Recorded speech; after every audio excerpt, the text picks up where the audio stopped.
sangare salamu be Allah salamu be أعوذ بالله من شر الشيطان الرجيم بسم الله الرحمن الرحيم الحمد لله الذي قال في كتابه العزيز والكاظمين الغيظ والعافين عن الناس والله يحب المحسنين صدق الله العظيم وصلى الله على سيدنا محمد المبعوث رحمة وعلى آله وصحبه وسلم. Au nom d'Allah miséricordieux, très miséricordieux, la paix d'Allah sur son prophète Mohammed. Chers frères en islam, assalamu alaikum wa rahmatullahi ta'ala wa barakatuhu. Notre invité d'aujourd'hui, c'est Cheikh Haroun Sankaré à Banangabougou, Bolé. Cheikh Haroun, assalamu alaikum wa rahmatullahi ta'ala wa barakatuhu. Wa alaykum assalam wa rahmatullahi ta'ala wa barakatuhu. Notre thème d'aujourd'hui, c'est le pardon. Les pardons entre les musulmans, les pardons dans la famille, les pardons dans les mosquées. Pour tout d'abord, question, quelle est la signification du mot pardon même? Bismillahirrahmanirrahim. Alhamdulillahi rabbil alamin. Ar-Rahmanir-Rahim, Malik yawmiddin. إياك نعبد وإياك نستعين اهدنا الصراط المستقيم صراط الذين أنعمت عليهم غير المغضوب عليهم ولا الضالين آمين. اللهم صل على سيدنا محمد وعلى آل سيدنا محمد كما صليت على سيدنا إبراهيم وعلى آل سيدنا إبراهيم في العالمين إنك حميد مجيد. اللهم بارك على سيدنا محمد وعلى آل سيدنا محمد كما باركت على سيدنا إبراهيم وعلى آل سيدنا إبراهيم في العالمين إنك حميد مجيد. Au nom d'Allah, le tout miséricordieux, le très miséricordieux, louange à Allah, le Seigneur des univers, roi du jour de la rétribution. Nous rendons grâce à Allah, notre Seigneur, vers qui nous allons tous retourner. Nous témoignons qu'Allah est une divinité unique, qu'il n'y a point d'autre qu'Allah. Nous témoignons que Muhammad, qu'Allah répande sa paix et sa bénédiction sur lui, est son messager et son serviteur. Assalamu alaikum wa rahmatullahi ta'ala wa barakatuh. Après cette salutation, chers frères et sœurs de la foi, nous sommes aujourd'hui dans un grand mois béni, le meilleur des mois, à Shahru Ramadan. Chers frères Kormagan, je vous remercie de m'avoir invité sur votre plateau et de m'avoir donné l'occasion de parler sur le pardon.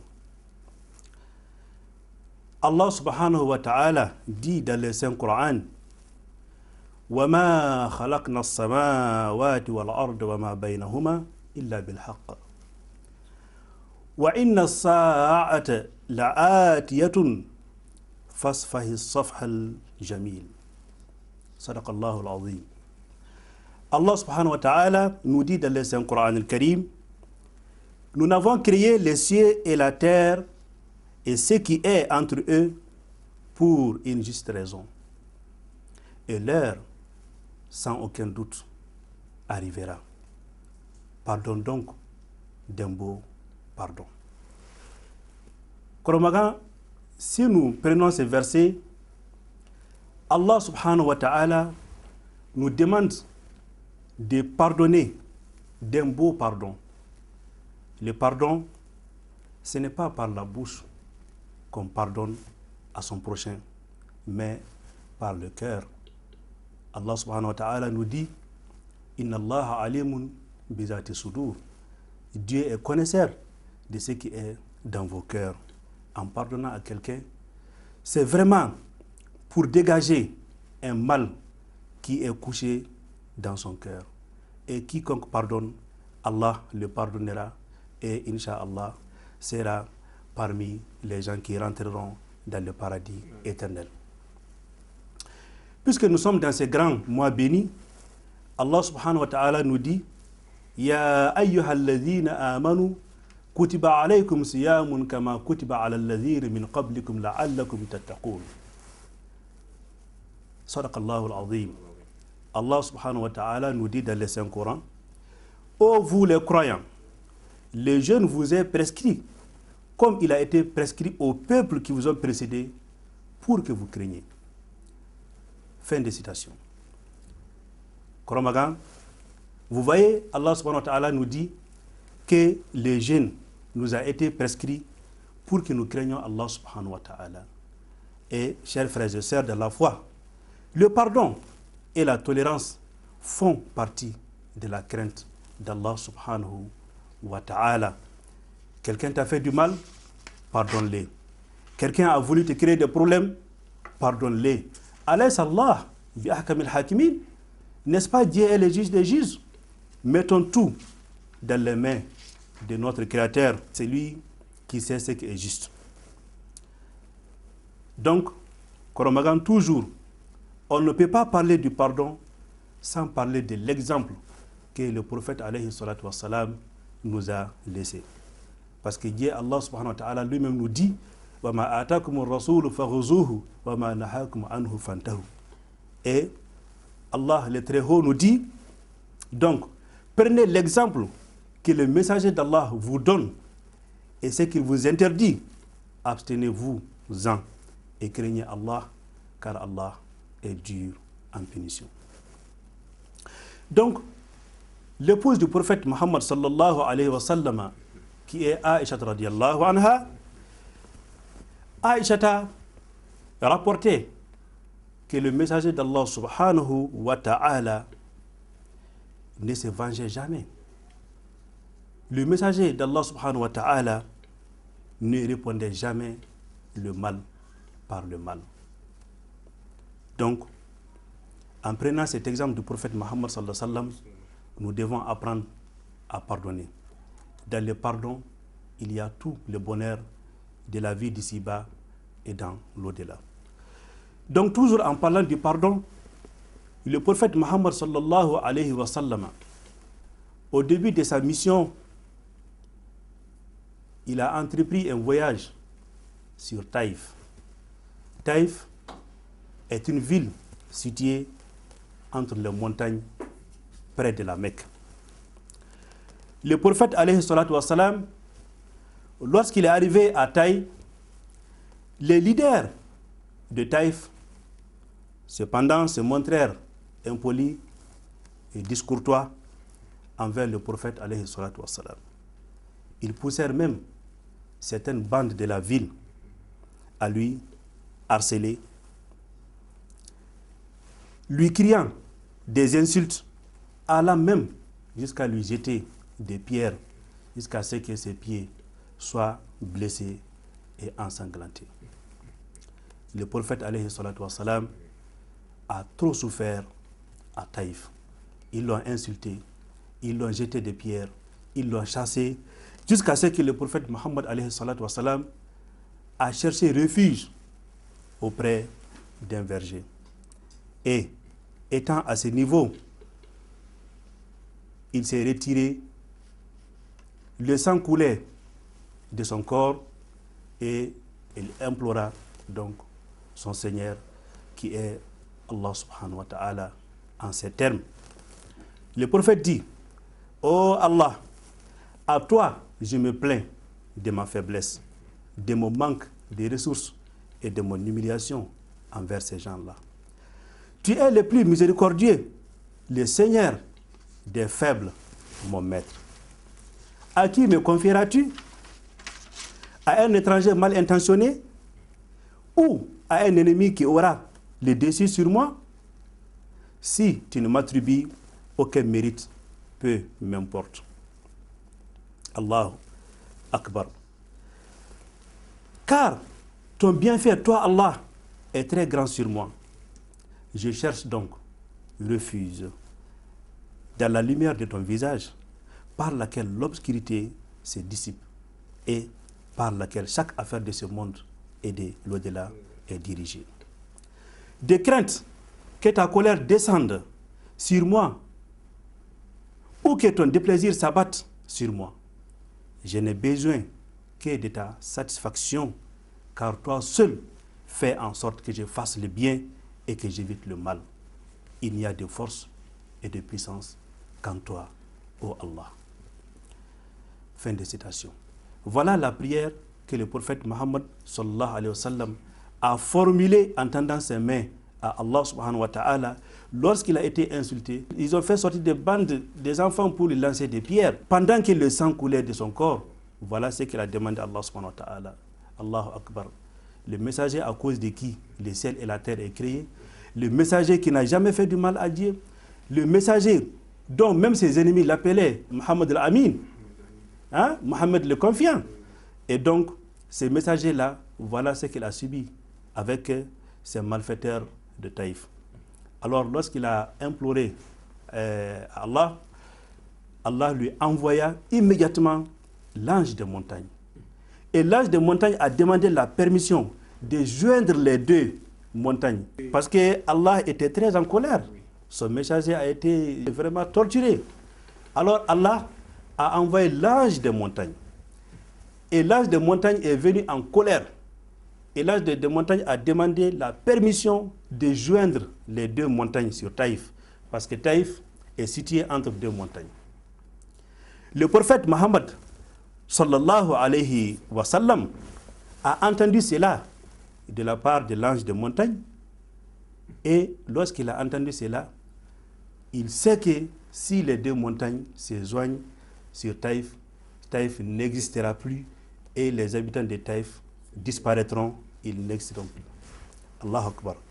Et donc, ce même prophète qui a été insulté, qui a subi toutes ces difficultés auprès de cette population, c'est lui encore qui dit et qui demande à Dieu encore.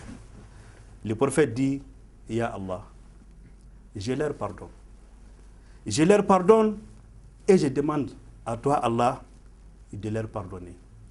J'espère que Dieu fera naître d'eux des gens qui l'adoreront exclusivement sans rien lui associer un jour.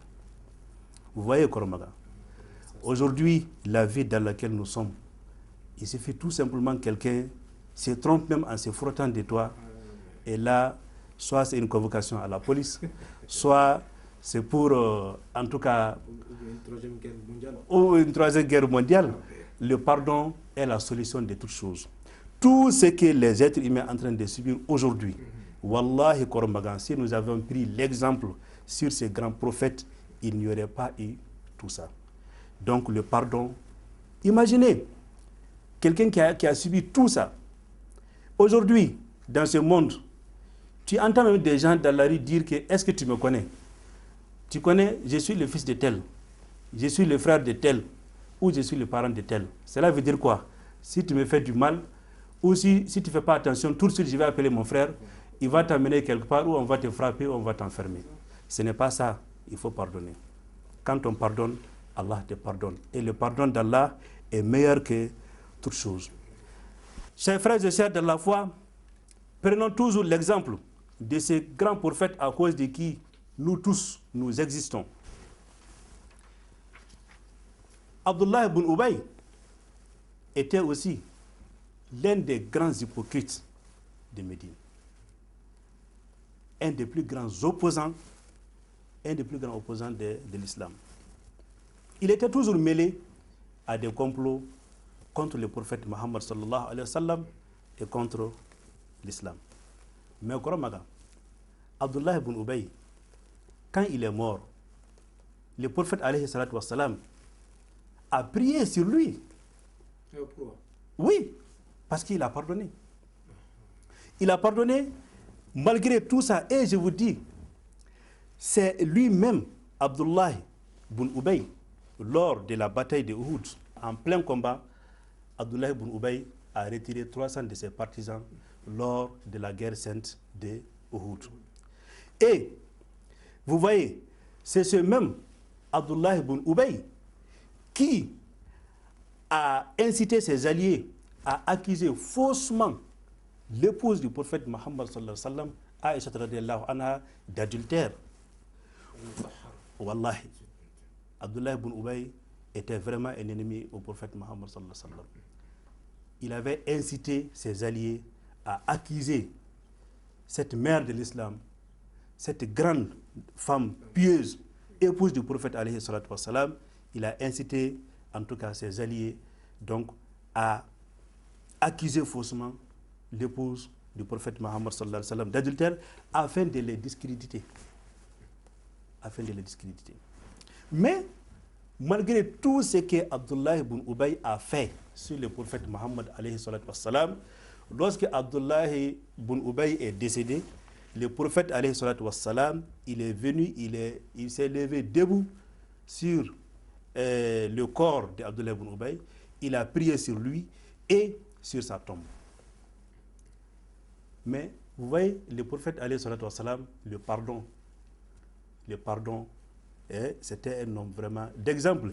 Et je vous dis, qu'est-ce que Allah subhanahu wa ta'ala lui a dit? Immédiatement, Allah a descendu un verset sur lui. Mais le prophète a supporté ce que Dieu même n'a pas pu supporter. Parce que Allah subhanahu wa ta'ala dit dans le Saint-Coran, وَلَا تُصَلِّ عَلَىٰ أَحَدٍ مِّنْهُمْ مَاتَ أَبَدًا وَلَا تَقُمْ عَلَىٰ قَبْرِهِ إِنَّهُمْ كَفَرُوا بِاللَّهِ وَرَسُولِهِ وَمَاتُوا وَهُمْ فَاسِقُونَ. Sadaqallahu al-azim. Et Allah subhanahu wa ta'ala dit immédiatement au prophète Mohammed sallallahu alayhi wa sallam dans le Saint-Coran, dans la sourate Repentir, verset 84, et n'accomplit jamais, ô Mohammed, la prière funéraire sur l'un d'entre eux qui meurt et ne te tient pas debout auprès de sa tombe. Ils n'ont pas cru en Dieu et en son messager et ils sont morts en transgresseurs. Vous voyez, Dieu a même accusé le prophète le fait d'avoir prié sur le corps d'Abdullah ibn Ubay. Donc, le pardon est très très important. En parlant du pardon, nous allons prendre d'abord l'exemple sur ce que notre prophète a fait et si nous sommes croyants. Parce qu'Allah subhanahu wa ta'ala, comme je vous ai toujours dit, il s'adresse toujours aux croyants. Ya ayyuhalladhina amanu. Dieu s'adresse aux croyants. Alors, moi, je m'adresse aux croyants. Un croyant, il prend toujours l'exemple sur le prophète Mohammed alayhi salatu wassalam. Je vais vous donner ces trois exemples que le prophète alayhi salatu wassalam a fait. Et à travers de ces trois choses, nous allons tirer une conclusion pour voir quelle est l'importance du pardon. Il y avait aussi un autre ennemi acharné contre le prophète, alayhi salatu wassalam, Habbar bin al-Aswad. Koromagan, Habbar était un ennemi de Dieu. Habbar était un criminel. Habbar a trop blessé le prophète Mohammed sallallahu alayhi wa sallam. Habbar a fait quelque chose que seul le prophète alayhi salatu wassalam pouvait pardonner. Il blessa gravement Zainab, la fille du prophète alayhi salatu wassalam, lors de son immigration à Médine. Elle immigrait sur Médine, elle était enceinte et les polythéistes de la Mecque ne voulaient pas qu'elle parte. Mais malgré cela, puisque sa vie était en danger, la fille du prophète alayhi salatu wassalam, Zainab, a emprunté le chemin de Médine sur son chameau. Et c'est Habbar qui est parti à la rencontre de Zainab, la fille du prophète Mohammed sallallahu alayhi wa sallam. Habbar l'agressa et la fit tomber de son chameau. Et la chute que Zainab a subie a entraîné la mort de l'enfant qu'elle portait. L'enfant qui allait devenir un petit-fils, une petite-fille du prophète Mohammed sallallahu alayhi wa sallam. Zainab, la fille du prophète, est tombée sur son chameau et l'enfant qu'elle portait donc est décédé. Mais Habar ne s'est pas limité là. Habar a gravement blessé Zainab. Mais, Koromagan, lorsque la Mecque a été conquise et que le prophète et ses compagnons et ses alliés ont pris la Mecque, Habar a tenté de fuir. Et lorsqu'il a tenté de fuir, il a été capturé. Il a été capturé et amené devant le prophète sallallahu alayhi wa sallam. Et lorsque Habar est venu devant le prophète Muhammad sallallahu alayhi wa sallam, le prophète se souvenait de sa fille. Le prophète aimait trop ses enfants et les enfants d'autrui. Parce que le prophète alayhi salatu wa sallam, il aimait bien jouer avec des enfants. Il adorait beaucoup ses enfants, tous les enfants naturellement. Le prophète tout de suite, lorsqu'il a vu Habar, l'image de sa fille Zainab est venue sur lui, ses larmes coulaient, les larmes du prophète Muhammad sallallahu alayhi wa sallam, en se souvenant de sa fille. Imaginez Koromagan, quelqu'un qui tue ta fille enceinte, c'est très dur. Et Habar avait trop peur parce que il savait qu'aujourd'hui c'est la fin de sa vie. Quelqu'un, tu tues la fille de quelqu'un, on t'attrape, on t'amène devant la personne, mais c'est devant Omar, devant Ali, devant tous ces gens-là, et surtout Ali ibn Abi Talib. Habar, en tremblant, il a demandé pardon au prophète Muhammad sallallahu alayhi wa sallam. Le prophète Muhammad sallallahu alayhi wa sallam, après plusieurs réflexions, le prophète pardonna à Habar. Il ne s'est pas limité là. Le prophète a demandé à ses alliés de ne pas toucher à Habar, de lui laisser. Le prophète lui a pardonné. Donc, c'est ça, Koromagan, le pardon. Le pardon, en réalité, c'est vraiment faire sortir une douleur de son cœur.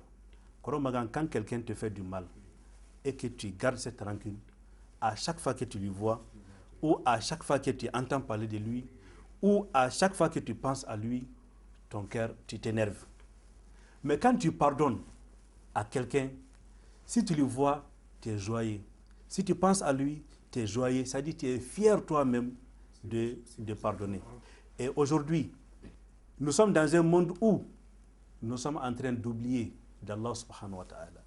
Toutes les situations que nous sommes en train de vivre aujourd'hui, c'est parce que nous avons dit que Dieu n'est plus dans notre affaire. Nous sommes des intellectuels, et la technologie est avancée, hein, il y a des satellites partout, il y a ceci, il y a cela. Nous disons que donc nous nous suffisons à nous-mêmes. C'est pour cela qu'il y a les guerres partout. Mais on a oublié qu'Allah subhanahu wa ta'ala est là. Et quand on oublie Allah, Allah va nous rappeler qu'il est là. Parce qu'il nous a dit, j'ai l'habitude de vous dire, Koromaga, il dit « Inna batsha rabbika la shadid ». La punition d'Allah subhanahu wa ta'ala est très dure. L'être humain ne peut pas supporter la punition d'Allah. Et le monde dans lequel nous sommes aujourd'hui, que nous voulons ou pas, hein, nous vivons dans une punition d'Allah subhanahu wa ta'ala. C'est amer à dire, mais c'est une réalité. Il faut que nous nous retournons vers Allah subhanahu wa ta'ala. Il faut que nous nous pardonnons. Si vous entendez parler des querelles, mais pourquoi il y a des querelles? C'est parce que, Koromagan, ce que toi, tu veux imposer, moi, je dis que je ne suis pas d'accord. Et toi, tu n'es pas d'accord de ce que moi, je vais imposer. Et qu'est-ce qui va se passer? Ça serait une guerre entre nous. Alors qu'il faut apprendre à pardonner. Il faut voir certaines choses et laisser à Allah subhanahu wa ta'ala. Mais si tu dis que tu ne laisses rien, hein, alors qu'il y a un jour qui arrive, ce jour-là, c'est quoi? C'est le jour où يَوْمَ لَا يَنْفَعُ مَالٌ وَلَا بَنُونَ إِلَّا مَنْ أَتَى اللَّهَ بِقَلْبٍ سَلِيمٍ. Il y a un jour qui arrive où ni tes enfants, ni ta fortune, ni rien ne te servira, sauf les bonnes actions avec lesquelles tu viens auprès d'Allah subhanahu wa ta'ala. Quand l'être humain lui-même voit sa situation, il doit pardonner. Vous voyez certaines personnes, c'est quand une personne meurt qu'ils vont pleurer devant sa tombe ou aller pleurer devant sa famille. Pendant que quand il vivait, tu avais une haine contre lui. Pendant que quand il vivait, tu cherchais à lui créer des problèmes. Alors que c'est quand il vivait que tu devais le pardonner. C'est quand il vivait que tu devais pleurer de ce qu'il t'a fait, mais tu l'as pardonné. Donc, voilà un peu le pardon. En réalité, il n'y a pas mieux que le pardon. La fondation de l'être humain même est basée sur le pardon. Quand on ne pardonne pas, on garde la haine. Et quand on garde la haine, on a envie de faire du mal. Et quand on fait le mal, on sera châtié les jours du jugement. Allah subhanahu wa ta'ala ne pardonne à aucune personne de faire du mal à son prochain. Tu fais quelque chose entre toi et Dieu, c'est Dieu qui va te le pardonner. Inna Allah ghafurur rahim.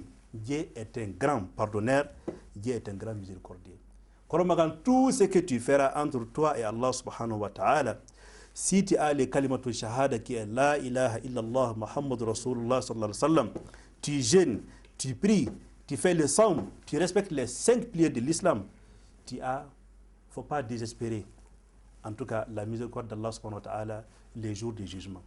Mais quand tu fais du mal à ton prochain, c'est seul celui à qui tu as fait le mal pourra te pardonner.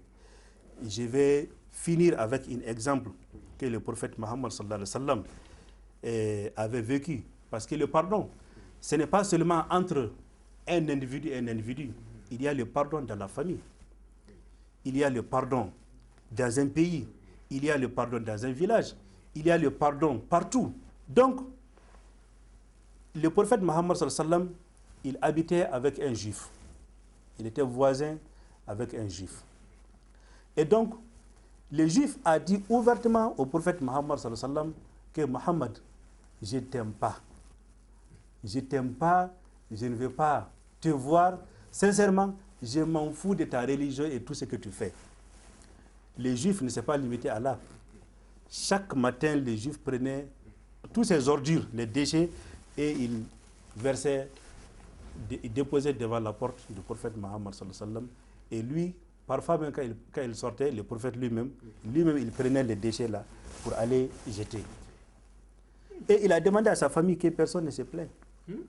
Le prophète est resté comme ça. Un jour, il est resté, après quelques jours, il ne voit pas des ordures devant sa maison.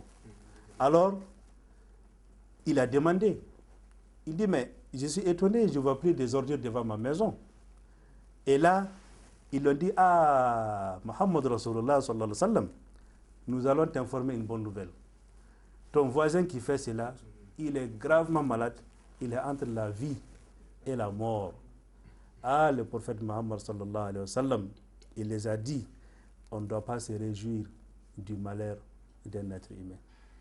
Je dois aller lui rendre visite. Le prophète s'est levé, il est parti rendre visite à son voisin, qui lui faisait tout le mal, qui lui causait tous les torts. Et lorsque le juif a vu le prophète venir, lui-même il avait eu peur. Parce que pour lui, le prophète venait pour lui déclencher la guerre. C'est son ennemi. Donc le prophète est rentré et le prophète lui a salué. Le juif était même, le monsieur, il était même pressé que le prophète lui dise l'objectif de sa visite. Alors, le prophète lui dit que j'ai appris que tu es malade et je suis venu pour te rendre visite et prier Allah pour que vraiment tu te rétablisses bien en te souhaitant une très bonne santé. Et son voisin lui dit, mais Mohammed, paix et bénédiction sur lui, toi, les déchets que je pose devant ta porte, je te dis que je ne t'aime pas, ça ne te fait pas mal? Le prophète Mohammed sallallahu alayhi wa sallam lui répond que ça ne me fait pas mal. Il lui a dit, Mohammed, ce que tu viens de faire, c'est ton comportement ou bien c'est ta religion qui les recommande? Et Mohammed alayhi salatu wa sallam lui a dit, c'est ma religion qui me les recommande. Et il dit, Ashhadu Allah ilaha illallah wa ashhadu anna Muhammad Rasulullah sallallahu alayhi wa sallam. Il est devenu un bon musulman. Donc, vous voyez, Koromaga, aujourd'hui, nous voyons des gens qui, par la force, essayent en tout cas de forcer des gens à rentrer dans l'islam. Le prophète Mohammed sallallahu alayhi wa sallam, il pardonnait. Et à travers ces pardons, il a fait venir l'islam a beaucoup avancé. Et regardons aujourd'hui Taïf. Si l'ange des montagnes avait fait disparaître Taïf, est-ce qu'aujourd'hui il y aurait eu des croyants pour adorer Allah subhanahu wa ta'ala? Donc, surtout nous sommes dans un mois de pardon où tous les shaitans sont enchaînés. Nous sommes dans un mois où toutes les portes de l'enfer sont fermées. Nous sommes dans un mois où toutes les portes du paradis sont ouvertes. Nous sommes dans un mois où Dieu a donné l'autorisation à toutes les femmes du paradis de venir jusqu'à ce ciel. Actuellement, dans ce mois, toutes les femmes du paradis sont à ce ciel. Et chacune des femmes sont en train d'indexer: c'est telle personne qui sera mon mari le jour du jugement, c'est telle personne qui sera mon mari le jour du jugement. Peut-être, même en ce moment que nous parlons, ma femme qui est au ciel en train de m'indexer pour dire que voilà mon mari, Cheikh Haroun, c'est lui qui sera mon mari le jour du paradis. Et je demande à Allah subhanahu wa ta'ala que nous nous pardonnons tous, que nous allons tous se rencontrer dans le paradis éternel. Cette vie-là est une vie qui va passer. Le paradis, c'est une vie éternelle. Et on ne peut pas obtenir le paradis dans la haine. Il y a deux choses. Soit on pardonne, soit on garde la haine. Il faut choisir entre les deux. Soit tu gardes la haine, soit tu pardonnes. La haine, aucun être humain, aucun croyant n'ira au paradis avec une haine. Quand on a la haine, on ira à l'enfer. Quand on pardonne, on ira dans le paradis éternel. Donc, Ramadan, c'est un peu quelques exemples que je voulais te donner, en gros, des questions que tu viens de poser, les réponses dans lesquelles j'ai parlé des histoires, des exemples que le prophète Mohammed nous a laissés. Merci, Cheikh Haroun. Donc, Cheikh Haroun, comme nous sommes à la fin de notre émission, donc, quel est votre dernier mot? Mon dernier mot, d'abord, je ne peux pas finir cette émission sans parler de mon pays, le Mali. Nous vivons aujourd'hui dans une situation que nous n'avons jamais connue dans l'histoire de notre cher pays. Et puisque nous venons de parler du pardon, pourquoi ne pas profiter de l'occasion pour demander à tous les Maliens de l'intérieur, de l'extérieur, musulmans et autres religions, puisque nous sommes tous des frères dans un Mali solidaire. Il n'y a jamais eu un problème ici au Mali depuis, en tout cas, la création de cet État. Nous n'avons jamais connu un problème entre les ethnies ou entre les religieux, entre les religions. Toutes les religions sont des frères et toutes les ethnies sont des frères. Koromagan, je demande à ce que tous les Maliens se pardonnent. Et c'est dans ce pardon que nous pouvons avoir la paix et rien que la paix. Allah lui-même, il aime tellement le pardon qu'il s'est appelé Al-Afou, le pardonneur. Et le prophète alayhi salatu wassalam, dans ce mois, qu'est-ce qu'il dit? Allahumma innaka afouun karimun tuhibbul afwa fa'fu anni. Dieu à toi le pardon. Tu aimes, tuhibbul afwa. Dieu dit à Allah, tuhibbul afwa. Donc ça veut dire que Dieu aime le pardon. Tu aimes le pardon et donc pardonne-nous. Donc c'est un mois dans lequel je demande à tous les Maliens de se pardonner. Et aussi, Koromagan, je voudrais donner un conseil que j'ai appris auprès d'un sage. Un conseil que je voudrais donner aux Maliens. Il s'agit d'un lien. En Bambara, on dit Surgou. Alors, qui a vu, il était une fois une hyène et 3 bœufs de différentes couleurs. Un bœuf blanc, un bœuf noir et un bœuf rouge, vivant dans un village. L'hyène voulait attaquer les 3 bœufs, mais sachant bien qu'il ne peut pas les avoir tous ensemble. Lien essaya de tisser une amitié avec les Noirs et les Rouges. Lien dit aux Noirs et aux Rouges, vous voyez, n'importe où vous trois vous passez, c'est le blanc qui est visible. Alors, le blanc, il faut que vraiment vous l'éliminez. Je deviens votre ami. Sinon, n'importe quel endroit vous passez, le blanc, il se prend le meilleur parmi vous. Alors, le bœuf noir et le bœuf rouge ont accepté l'amitié de Lien. Alors, Lien, en tout cas, a mangé le bœuf blanc. Maintenant, après avoir eu raison du blanc, il s'approcha ensuite du noir, du bœuf noir, pour le monter contre le bœuf rouge, en lui disant la même chose qu'il a dit sur le blanc. Et le bœuf noir a accepté l'offre en tissant l'amitié avec Lien et combattre son frère, le bœuf rouge. Alors Lien a mangé le bœuf rouge. Il est maintenant ami avec le bœuf noir. Et lorsque maintenant le tour du bœuf noir est arrivé, Lien s'est adressé au bœuf noir. Il dit au bœuf noir que voilà, j'ai vraiment envie de la viande et je n'ai que vous, cher ami. Et le bœuf noir lui dit, mais n'est-ce pas, il y a un pacte entre nous. Nous t'avons offert le blanc. Moi, mais je t'ai offert le rouge. Et maintenant, cher ami, c'est à moi que tu veux t'attaquer. Lien lui dit, en réalité, mon cher ami, si vous êtes trois, je ne peux rien contre vous. Donc, il fallait que je complote avec vous pour vous séparer un à un. Et sincèrement, mon cher ami noir, je ne peux pas me passer de vous après toi pour que je te mange. Donc, c'est un conseil que je donne à toute la population malienne. Restons soudés. Restons soudés. Je demande pardon entre nous, les chefs religieux. Tous les chefs religieux, sans exception, pardonnons entre nous. Pardonnons-nous entre nous. Je demande pardon entre toute l'armée malienne, entre tous les fils dignes, les militaires maliens. Pardonnez-vous. Pardonnez-vous. Nous sommes tous des Maliens. Nous allons rester Maliens. Nous allons mourir Maliens dans un Mali uni et prospère, dans un Mali un et indivisible. Pardonnons-nous entre vous, les leaders politiques. Les leaders politiques, pardonnez-vous. Aujourd'hui, toute la population malienne doit se pardonner, en commençant par les chefs religieux et par les leaders politiques et par l'armée nationale malienne.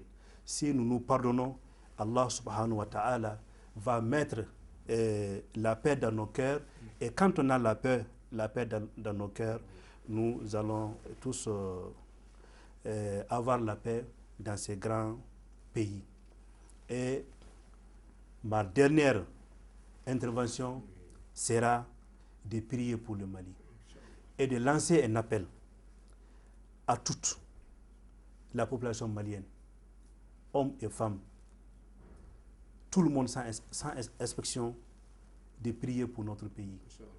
Et les prières que nous sommes en train de faire ne sont pas tombées dans l'eau. Si nous voyons les événements qui se sont passés dans notre capitale, à Bamako, c'est seules les bénédictions des religieux, de la population, les lectures du Coran, les wirds qui ont fait en sorte que Allah subhanahu wa ta'ala a fait passer. Sinon, c'est Shaitan qui était entre nous et Dieu a repoussé le Shaitan. Et aussi prier pour nos parents qui sont au nord, dans ces grands mois bénis de Ramadan. Nous prions pour qu'Allah subhanahu wa ta'ala répande sa paix sur eux, sur leurs biens, et qu'Allah subhanahu wa ta'ala fait en sorte que notre pays retrouve sa paix définitive. Paix définitive, paix définitive, paix définitive. Paix entre nous, paix entre les chefs religieux, paix entre les leaders politiques, paix entre l'armée nationale, paix entre toute la population malienne. Allah subhanahu wa ta'ala, il est le juge des juges. Laissons tout dans les mains d'Allah subhanahu wa ta'ala. On t'a fait du mal, pardonne. On a voulu t'assassiner, pardonne. Personne ne peut ôter ta vie si ton jour n'est pas arrivé. Allah subhanahu wa ta'ala nous a créés nous tous et il a donné à chacun son destin. Chacun a sa manière de mourir. D'autres meurent dans l'eau, d'autres meurent dans tous les moyens. C'est Allah subhanahu wa ta'ala qui décide comment l'être humain meurt. Il faut croire au destin. Quand on ne croit pas au destin, on n'est pas croyant. Donc aucun être humain ne peut ôter la vie d'aucun être humain. Quand tu meurs, c'est Allah qui a voulu que tu meurs dans ces conditions. Et tu ne peux pas échapper à la condition dans laquelle Dieu a prescrit pour que tu meurs. Quelqu'un a voulu te tuer, pardonne-lui. Quelqu'un a pris ton argent, il ne te l'a pas donné, pardonne-lui. Quelqu'un t'a fait du mal, pardonne-le. Pardonne dans nos familles, pardon entre amis, pardonne dans tous les pays, dans les villages, dans les grandes villes, partout, à l'extérieur, les Maliens de l'extérieur, les Maliens de l'intérieur, l'Afrique, le monde, pardonnons-nous. Là où il y a les guerres ailleurs qui n'est pas le Mali, pardonnons-nous les êtres humains. On n'a pas raison de se faire du mal. Quand on pardonne, on ne garde pas donc la haine. Donc je vais finir par prier pour notre pays. Bismillahirrahmanirrahim. Alhamdulillah Rabbil Alamin, Ar-Rahman Ar-Rahim, Malik Yawmiddin. إياك نعبد وإياك نستعين اهدنا الصراط المستقيم صراط الذين أنعمت عليهم غير المغضوب عليهم ولا الضالين آمين. Que Dieu protège notre pays, que Dieu protège notre pays, que Dieu protège notre pays. Qu'Allah nous accorde la paix, qu'Allah accorde la paix à notre pays, qu'Allah accorde la paix à notre pays, qu'Allah accorde la paix à notre pays. Qu'Allah fait en sorte que nous nous entendons tous. Qu'Allah fait en sorte que nous nous entendons tous. Qu'Allah fait en sorte que nous nous entendons tous. Ya Rahman, Ya Allah. Ya Rahim, Ya Allah. Ya Malik, Ya Allah. Ya Quddus, Ya Allah. Ya Salam, Ya Allah. Ya Mu'min, Ya Allah. Ya Muhaymin, Ya Allah. Ya Aziz, Ya Allah. Ya Jabbar, Ya Allah. Ya Mutakabbir, Ya Allah. Ya Khaliq, Ya Allah. Ya Bari, Ya Allah. Ya Musawwir, Ya Allah.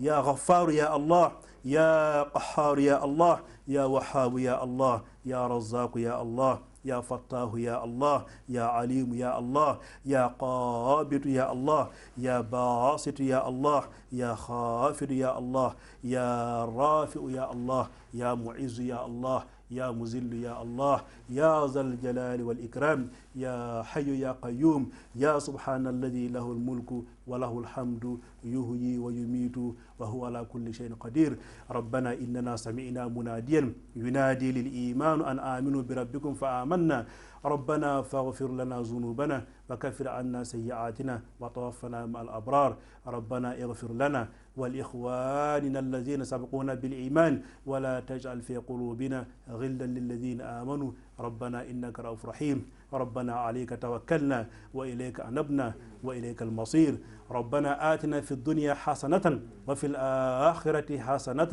وقنا عذاب النار إن الله وملائكته يصلون على النبي يا أيها الذين آمنوا صلوا عليه وسلموا تسليما اللهم صل على سيدنا محمد الفاتح لما أغلق والخاتم لما سبق ناصر الحق بالحق والهادي إلى صراطك المستقيم وعلى آله حق قدره ومقداره العظيم سبحان ربك رب العزة عما يصفون وصلاة وسلام على المرسلين والحمد لله رب العالمين. Chers frères dans l'islam, c'était avec Cheikh Haroun Sankare Abanamabougou. Nous sommes à la fin de notre émission. Je vous salue toutes et tous. Wassalamu alaikum wa rahmatullahi ta'ala wa barakatuh. Allahu bero bero Haruna Sangare salamu bi Allah salamu bi Quran kalamba salamu bi Allah salamu bi gindo balo donimba salamu bi Allah salamu bi alanyini maba salamu bi iye salamu bi ngola ginonyo salamu bi salamu bi Quran kalamba salamu bi Allah salamu bi Quran donimba salamu bi Allah salamu bi wa baharuna dayo salamu boye